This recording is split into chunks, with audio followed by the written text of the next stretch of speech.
قربانی میں عقیقے کی نیت کرنا، یہ سوال بھی بہت پوچھا جاتا ہے، بالکل جائز ہے۔ آپ ایک گائے لے کر آئے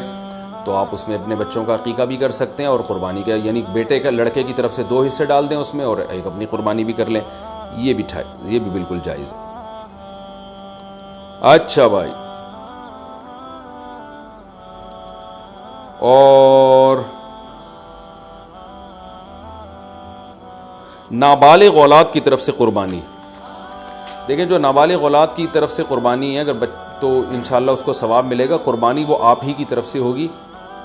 تو یعنی آپ ہی اس قربانی کے مالک ہیں، تو کیونکہ جو نابالغ ہے نا اس پر قربانی بہرحال واجب نہیں ہوتی، چاہے وہ کتنا ہی مالدار کیوں نہ ہو۔ اور اگر بالکل ہی چھوٹا بچہ ہے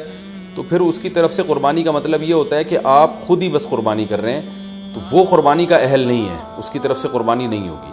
ہاں اگر وہ سمجھدار ہے،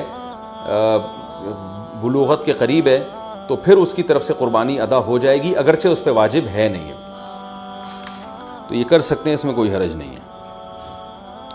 اچھا، ایک اہم مسئلہ یہ بھی ہے کہ اونٹ کو ذبح کرنا یہ سنت نہیں ہے، اونٹ کو نحر کرنا سنت ہے۔ کھڑے کھڑے اس کی ٹانگ باندھ کے نا یہاں چاقو مارا جاتا ہے، اور ایکسپرٹ جو قصائی ہوتے ہیں وہ ایسے زور سے کٹ لگاتے ہیں کہ ایک دم فوارہ نکلتا ہے، اونٹ بہت جلدی ٹھنڈا ہو جاتا ہے۔ اور جو اناڑی ہوتے ہیں وہ بہت تکلیف دیتے ہیں جانور کو، وہ گھماتے رہتے ہیں اس میں، اور ان کو صحیح نس ملتی نہیں ہے، رگ ملتی نہیں ہے، اونٹ کا خون کم بہتا ہے، وہ بہت دیر سے اس کی جان نکلتی ہے، تو یہ بہت جو ہے وہ اچھا کام نہیں ہے جانور کو تکلیف دینا۔ آپ صلی اللہ علیہ وسلم نے حکم دیا ہے کہ جب تم میں سے کوئی شخص جانور کو ذبح کرنے کا ارادہ کرے تو اسے چاہیے کہ جانور کو راحت پہنچائے، اس کی راحت کا خیال رکھے، وہ اس کی کو اذیت نہ دے، تکلیف نہ دے۔ اور آپ نے یہ بھی فرمایا کہ اپنی چھری کو پہلے تیز کر لو